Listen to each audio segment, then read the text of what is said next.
The wind was sharp that night in Willow Creek, howling through the cottonwoods like a mournful spirit.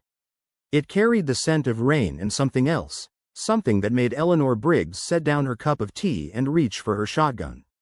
Out here, 20 miles past the last ranch fence, midnight knocks weren't common. They were either desperate or dangerous. She moved slowly, her joints stiff from years of hard winters and harder memories. The fire crackled behind her, casting flickering shadows on the log walls of the cabin she'd built with her own hands after Thomas died. A second knock, softer this time, then a voice. "Please, I'm not gonna hurt you. I swear, I just need help." Eleanor paused. The voice was young, a girl's, too young to be alone, too calm to be lying. But still, out here? At this hour? She pulled open the door a cautious inch, the barrel of the shotgun angled downward but ready. And there she stood. Barely 16, if that. Her coat was 2 sizes too big, face dirty with road dust and fear. Auburn curls stuck out from beneath a crooked hat, and her boots were worn nearly through.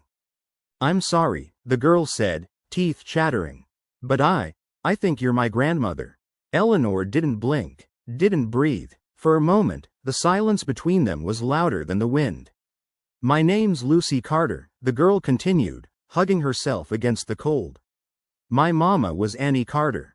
I think you're her ma. I found this in her things after she died." She held out a folded letter, yellowed at the edges.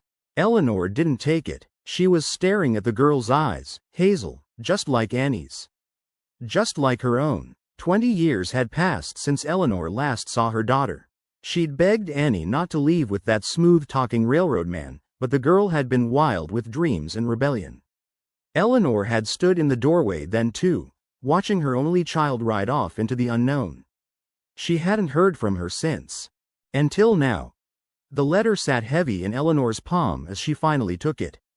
She didn't open it, not yet. "You better come inside," she muttered, stepping back and letting Lucy cross the threshold. The warmth of the fire met the girl like a hug. Her shoulders sagged, and Eleanor saw just how thin she was under that big coat. Like a reed that had bent too long against the wind. "Sit," Eleanor said, her voice softer now. "Let me get you something warm." She busied herself with the kettle, trying to quiet the storm in her chest. Lucy, her granddaughter. If this was true, she stole glances at the girl while the water boiled. The bone structure, the posture, it was uncanny. But something in her held back, a wall she'd built too high to tear down without proof. The girl sat quiet, clutching the cup in both hands when it came. She didn't slurp or fidget, just stared into the flames, her expression unreadable. After a long silence, Lucy spoke. "She said you were hard, but that you meant well."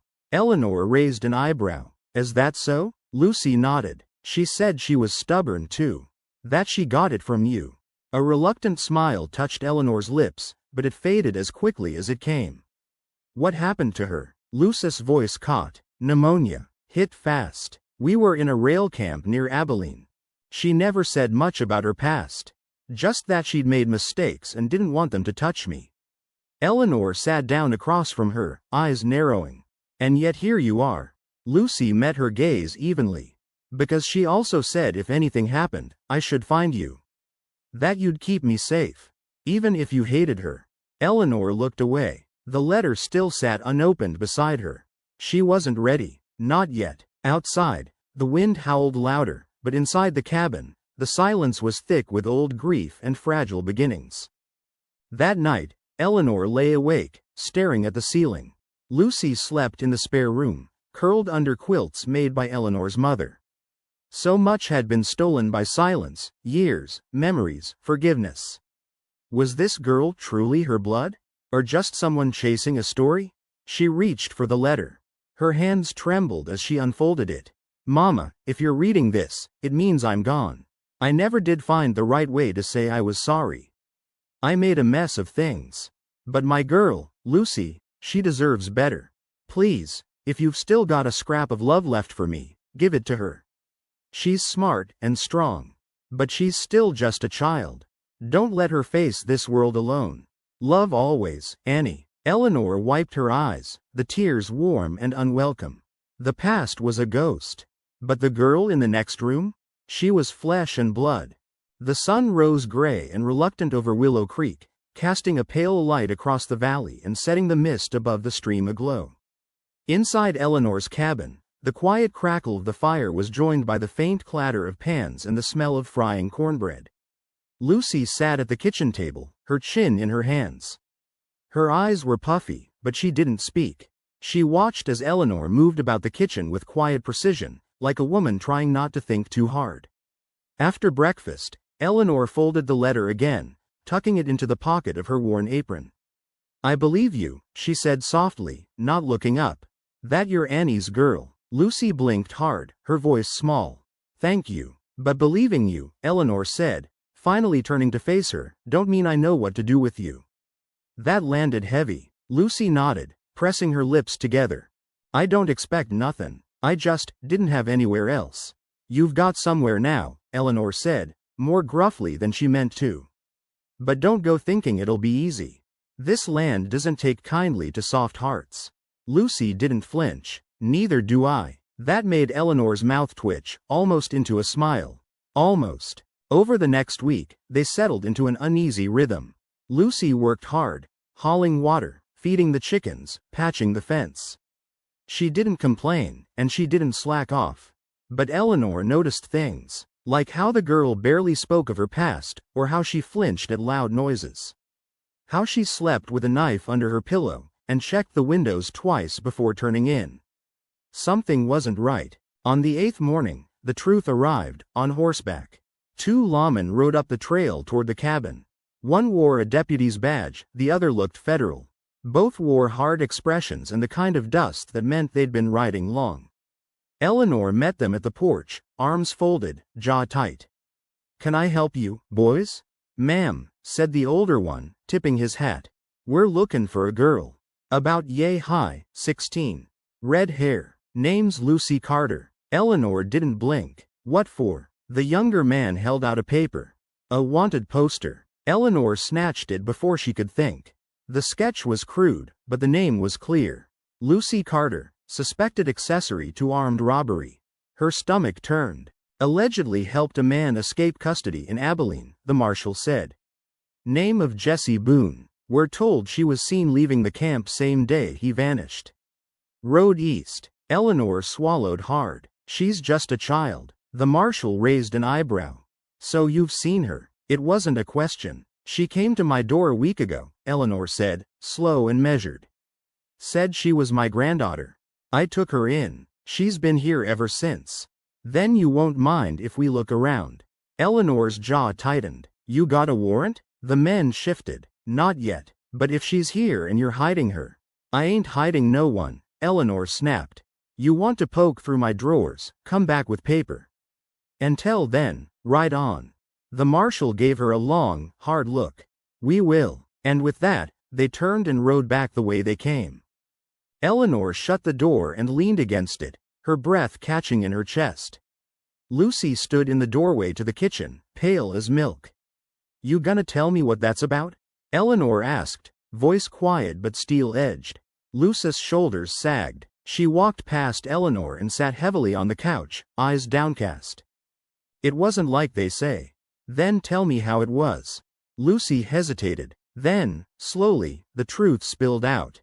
She'd met Jesse Boone when he was brought into the camp hospital, shot up from a skirmish with the Pinkertons. Her mama had helped patch him up, and Lucy, well, she'd liked him. He was gentle, told her stories about New Mexico, made her laugh. He was in shackles, accused of robbing a freight train. "But he didn't do it," Lucy said, voice breaking. "He told me who really did. And they were still out there, and they'd come after him if he talked. He begged me to help him escape. Said he'd come back for me when it was safe." "And you did?" Eleanor asked. Lucy nodded. "I unlocked the back door and left his boots where you could reach him. I didn't even go with him, I swear.